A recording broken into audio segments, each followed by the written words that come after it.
I found out my parents left everything to my sister in their will, and that's when I decided to stop contributing to their expenses. My name is Alex. I'm 27, and I've always been the responsible one in the family. Growing up, I did what I thought was expected. I helped with bills, took care of things when my parents needed it, and was generally the one who kept everything running smoothly. I never thought twice about it. My sister, on the other hand, is 25 and, well, let's just say she never had to grow up the way I did. I was the one that picked up the slack when my parents weren't able to, which happened more often than I cared to admit. But even as I did it, I told myself it was all for family. That's what families do, right? I had no idea the real reason my sister had it so easy until one cold afternoon. It was just a few days after my parents passed away, and we were going over their will. The lawyer was kind enough to meet with us both, explaining the contents of the will. I sat there, a little uneasy, knowing it would be an emotional moment, but I wasn't prepared for what came next. The lawyer handed me the document, and after a moment of flipping through it, I felt like the floor had just been ripped from under me. Apparently, my parents decided that my sister would get the house, the car, all of their savings, and any other assets they had. I, on the other hand, got, well, thank you for your service. I have been helping pay for bills and upkeep on the house for years, believing it was just part of being a family, and now it felt like I had been taken advantage of. There it was, in cold, black and white print. Everything went to her. Every penny. Everything they had. All the years I spent supporting them when things were tight, and I got nothing in return. It wasn't like I expected them to leave me a fortune, but I had hoped for something, some acknowledgement of the sacrifices I made. I tried to push the sting down as I looked at my sister. She was sitting there, texting someone, her head tilted slightly to one side. I couldn't even begin to describe the frustration bubbling inside me. I wanted to scream at her, but I didn't. I held it in. I always held it in. The lawyer must have noticed the tension because he cleared his throat and awkwardly shuffled papers around. He gave us both a sympathetic look but said nothing more. My sister didn't even blink. She just kept on texting. When the meeting was over, I walked out of the lawyer's office and didn't say a word to anyone. I didn't talk to my sister. I didn't talk to my parents' friends who came by to offer condolences. I just drove home, feeling that bitter knot in my stomach grow tighter and tighter. For the next few days, I did what I always did. I tried to shove the hurt down and just keep going. But the more I thought about it, the angrier I became. My sister didn't even care. She never had to deal with the difficult stuff. She didn't have to take care of our parents when they were struggling. She didn't even seem to care about the house, the money, or any of it. She just got it all handed to her like it was nothing. And I was the one left holding the bag. So I decided to make a change. I'd been contributing to their expenses for years, helping with bills, repairs, and everything else without asking for a single thing in return. No, I wasn't going to contribute another cent. A week after the will reading, my dad texted me. No greeting. No, how are you? Nothing. Just, the rent is due. My heart skipped a beat, and the first thing that hit me was the tone. It wasn't even a request. It was just an assumption that I would continue paying, like I always had. I had to stop myself from throwing my phone across the room. I'd had enough. I didn't even think twice about my response. I just typed, not anymore. You'll need to ask your daughter. I hit send without a second thought, my thumb lingering on the screen for a moment, as if the phone might blow up in my face from the sheer audacity of what I had just done. I stared at the message, my heart pounding. The silence after I sent it felt deafening. I knew my dad would be furious. He was never the type to be vulnerable or admit when he was wrong. And my sister? Well, she was probably going to act like I was being childish, maybe even tell me I was being a drama queen about the whole thing. But I didn't care anymore. I waited. A few minutes later, my phone buzzed again. It was my dad. I opened the message and it simply said, "What is wrong with you, Alex?" I could feel my anger building up. There was no, "Hey," no, "How are you holding up?" Just anger. No care. No concern. Just demand. I took a deep breath. He was just upset because I wasn't doing what he expected. He was used to me handling everything, picking up the slack, and I wasn't going to do it anymore. Not after everything that had happened. I didn't respond right away. I didn't want to rush this. I wanted him to stew in his own frustration for a bit. I wasn't going to make this easy for him. That night, as I sat there stewing over everything, I kept wondering if I had done the right thing. Was I being petty? Should I just help out like I always had, swallow my frustration, and keep the peace? I had spent my whole life trying to be the one who kept things together for the family, but now it felt like everything was falling apart, and I felt completely alone in it. The next day, my phone buzzed again. This time, it was my sister. I groaned and stared at the message. It was short, direct. Dad said you're not paying rent anymore? What's up with that? I wanted to ignore her, but I couldn't. She was the one who would get everything anyway, so why should I keep doing all this? I decided to respond, keeping it short and to the point. I'm done. I'm not paying for something I'm not getting anything back for. You're the one inheriting everything, so it's on you now. The response was instant. What do you mean on me? I don't have the time to deal with rent, Alex. Why are you doing this? And there it was. The truth finally came out. She didn't want to deal with anything. She wanted everything handed to her, just like always. I could feel the anger bubbling up inside me again, but I controlled it. Just a little bit longer, I thought. Just wait a little longer, and you'll get what you've been waiting for. I didn't respond. Instead, I sat back and watched the messages roll in. A sense of calm washed over me, knowing that this time, I wasn't the one being taken advantage of. But then, I got another message from my dad. This one was different. It wasn't just anger or frustration. It was something else. A tone of desperation.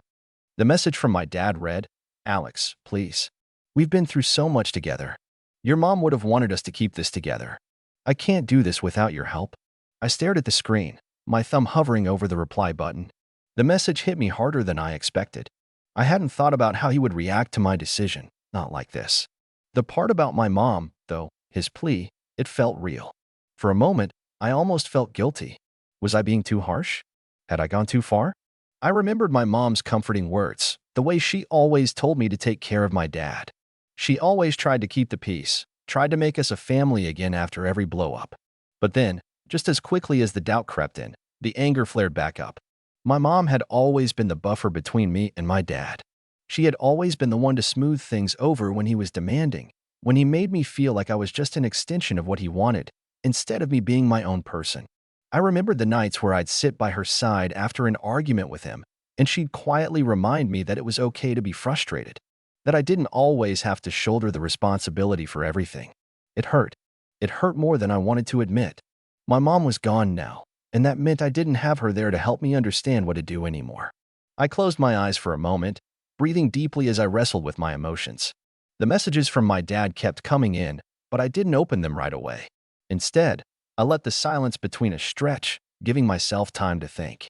I was no longer just a son in his eyes. I had become something more, something he could lean on. I had been there for him for so long, but in all that time, had I really ever been allowed to be anything other than that? I couldn't keep sacrificing my own life, my own future for him. After a few minutes of staring at my phone, I finally replied to his desperate message. I know you want me to help, Dad, but you never gave me a choice. I've been paying for everything for years, and not once did you stop to think about what that was doing to me. You just expected it, like I was some kind of ATM. And now, because of the will, you're acting like I owe you something. I don't. I'm done being your backup plan. I put my phone down and paced around my apartment, feeling a weight settle in my chest. It was the truth, but I couldn't shake the guilt that followed it. Was this too far? Was I really doing the right thing? Maybe I was being petty. Maybe I should just help one last time. After all, they were still my parents, right? But I stopped myself before I could give in. No, I had to stick with it. I had to. This wasn't just about the rent or the bills. It was about respect. It was about finally standing up for myself after all these years of being the one who was always there when they needed me. I checked my phone again, expecting more messages from my dad.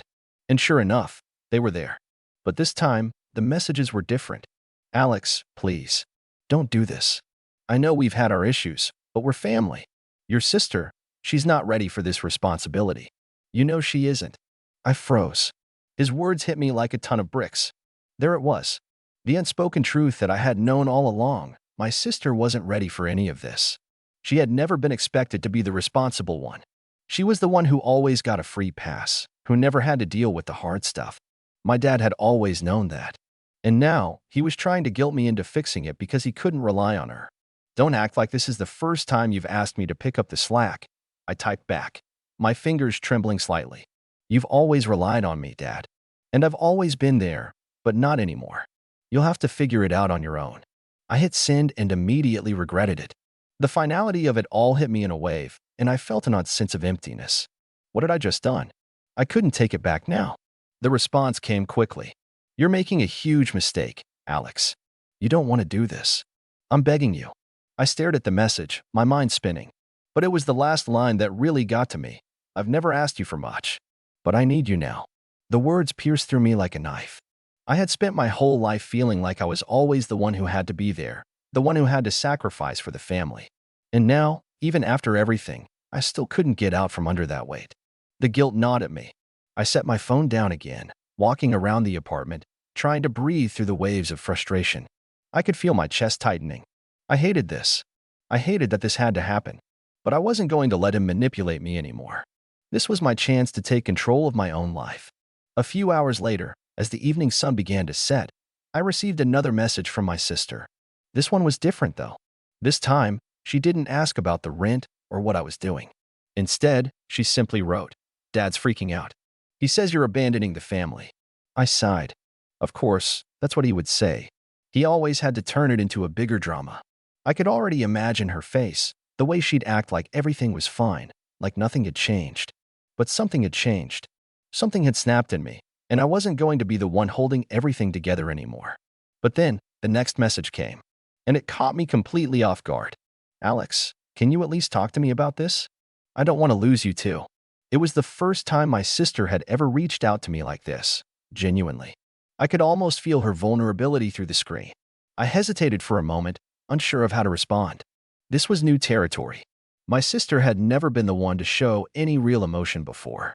And now, here she was, asking for my help. But my heart was heavy, and my mind was made up.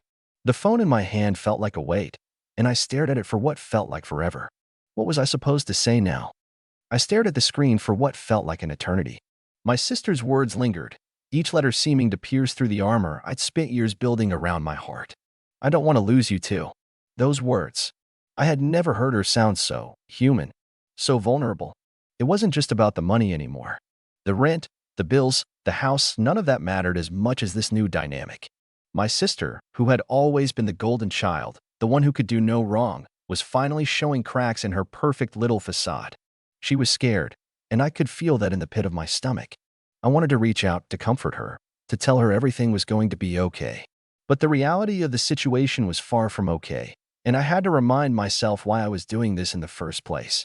I didn't owe them anything anymore. Not after how they had treated me. Not after years of me always being the one who had to pick up the pieces. But I couldn't shake the nagging voice in my head. What would Mom have wanted me to do? The guilt surged back, heavy and suffocating. The phone buzzed again, dragging me from my thoughts. Another message from my dad. It read, "I don't know what you want from me, Alex, but I've tried. I've tried everything to make it right with you." I rubbed my temples. It was always the same song and dance. I've tried, but where had those efforts been when I needed them? When I was the one struggling under the weight of their expectations. He didn't care until it was convenient. Now that the wool had cleared everything up, suddenly I was expected to fix everything for them. I looked back at my sister's message, my heart aching a little. I was still the older sibling, still the one who had always tried to keep the peace, even when it meant swallowing my own feelings and pretending everything was fine. But pretending wasn't an option anymore. I couldn't keep pretending that everything was okay. With a sigh, I started typing my response, but this time, I took my time. I wasn't just going to snap back like I had earlier. I had to choose my words carefully, as painful as that was. My sister deserved at least that much. I'm not abandoning anyone, but I can't keep doing this anymore. I'm not your backup plan. I've been the one to handle everything for so long, and it's not fair. You and Dad can't just expect me to fix everything when it falls apart. You have to take responsibility for once. The words felt harsh, but they were true. There was no point in sugarcoating it. This wasn't about me being angry. It was about me finally standing up for myself. I was tired of being the one everyone leaned on without ever considering how much I was sacrificing. I had sinned, but as I waited for her reply, a sense of dread filled me. What if she didn't understand? What if this was the end of our relationship? She had always been the one to lean on Dad, to be the one who got out of the tough stuff. Maybe I was wrong. Maybe I was being too harsh on her. But deep down, I knew I couldn't go back. The phone buzzed again, and my heart skipped a beat. This time, it was from my sister. I understand. But please, don't shut me out. I'm not like Dad. I know I've been selfish before, but I'll try, Alex. I promise. I leaned back in my chair, exhaling slowly. My sister's words hit me harder than I expected. She was finally acknowledging it, acknowledging her part in all this. But could I really believe her? Could I trust that things would be different this time? I wanted to believe her. I really did. But the last few years had taught me not to trust easily. The guilt that had plagued me for so long had been built on a lifetime of me always giving in, always making excuses for their behavior. Maybe this time will be different, I thought. But maybe wasn't good enough anymore. I typed back, I'll try. But I need you to really step up this time. I can't keep doing everything for you. And I won't. After I sent it, I felt an odd sense of relief. At least I had said my piece. At least I wasn't running away from this anymore. It wasn't perfect, and I wasn't sure where things would go from here, but I had drawn a line in the sand. I wasn't just going to be their safety net anymore. But then, my phone rang. It was my dad. I stared at the screen, my heart pounding in my chest. I could feel the tension in the air, thick and suffocating.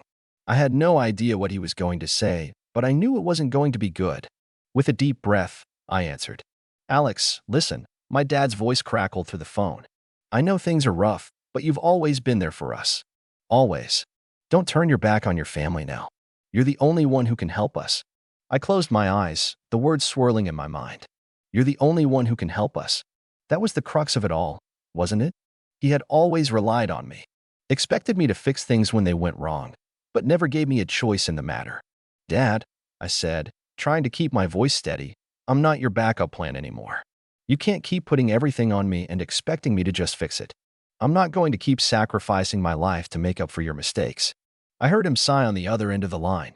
I didn't raise you to be like this. You're turning your back on everything we've worked for. My pulse quickened. You didn't raise me at all, Dad. You used me. There was silence for a moment, and I could almost hear him processing my words, trying to come up with something to say. But he didn't. You've made your choice, then, he finally said, his voice flat, defeated. I didn't respond. There was nothing more to say. The call ended, and I felt a weight settle into my chest. The finality of it all. I had cut the cord. But what did that really mean? I wasn't sure what would happen next. But I knew one thing. I wasn't going back. The days following that call were quieter than I expected. At first, there was a heaviness in the air, like everyone was waiting for the other shoe to drop. My dad didn't reach out again, and I couldn't say I was surprised. This wasn't a new dynamic, it was just finally laid bare. I had always known he was emotionally distant, but it wasn't until I called him out that I saw just how little he had actually given me over the years. I spent a few days just breathing. I had been holding my breath for so long, trying to make sense of everything. But now, I could breathe freely. The weight of responsibility that had been smothering me for years, responsibility that wasn't mine, lifted, and for the first time, I felt like I had space to live my own life. And then, a week later, my phone buzzed. A text from my dad. The rent is due. That was it. No apology. No, how are you? No acknowledgement of anything we'd just gone through. It was the same old, same old.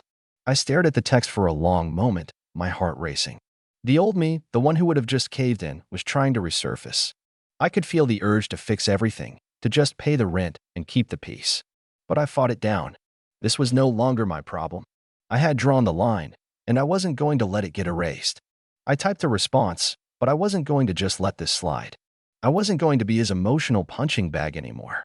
You're on your own, I wrote, my fingers steady despite the storm brewing in my chest. I'm not the one who has to pay for your choices anymore. I hit send. For a moment, I felt a strange sense of relief.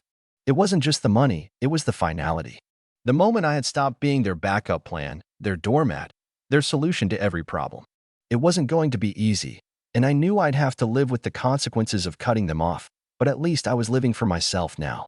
The silence that followed was deafening. No response from him. No frantic calls. Just an empty phone. I was almost surprised. 2 days later, my sister messaged me again. This time, her tone was different. She wasn't the child clinging to the scraps of Dad's approval anymore. I spoke to Dad. He's furious. He said you're abandoning us. I felt a familiar sting, but I refused to let it control me. Instead, I wrote back, my words as firm as steel. I'm not abandoning anyone. I'm just done being the one who fixes everything. It's time for Dad to take responsibility for once. There was a long pause before she responded. I understand, but I don't know how to fix this. I didn't respond immediately. Instead, I let her words hang there, knowing I had done all I could. She was an adult now. She had to find her own way. It was painful, but I had to let go. If she wanted to be part of my life, she'd have to meet me halfway, just like I had to do with myself. Days turned into weeks, and the silence between my family and me grew. My dad never texted me again. He didn't even ask for help when the rent was due again. But I wasn't worried. For the first time, I was free from the chaos of their expectations. Months later, I found out my dad had been forced to sell the house. The bills piled up, and there was no one left to foot the bill. My sister ended up moving into a small apartment, the weight of everything falling squarely on her shoulders. I could feel the distant echoes of guilt tugging at me, but I wasn't the one who had caused it. I hadn't walked away from them. I had walked toward myself. One night, months after everything had calmed down, my sister called me. Her voice was softer than it had been in years, a little unsure. I'm sorry. For everything. I didn't know how much it was affecting you. I should have been there for you. I sat in the quiet of my apartment, listening to her. I wasn't sure how to respond at first. But I knew one thing. Forgiveness was a choice, and I wasn't ready to make it yet. Not because I hated her, but because I needed to see if she could change. If this was going to be different. I know, I said, my voice steady. But I can't fix things for you anymore. You have to do it for yourself. We both do. And that was the end of it. We never became the same family we once were, but in a way, that was the best part of all. I had my own life now, no longer buried under the weight of everyone else's expectations. The rent was no longer my problem. The bills were no longer my burden. For the first time in years, I could finally breathe. And this time, it wasn't because I was carrying someone else's weight. It was because I was free.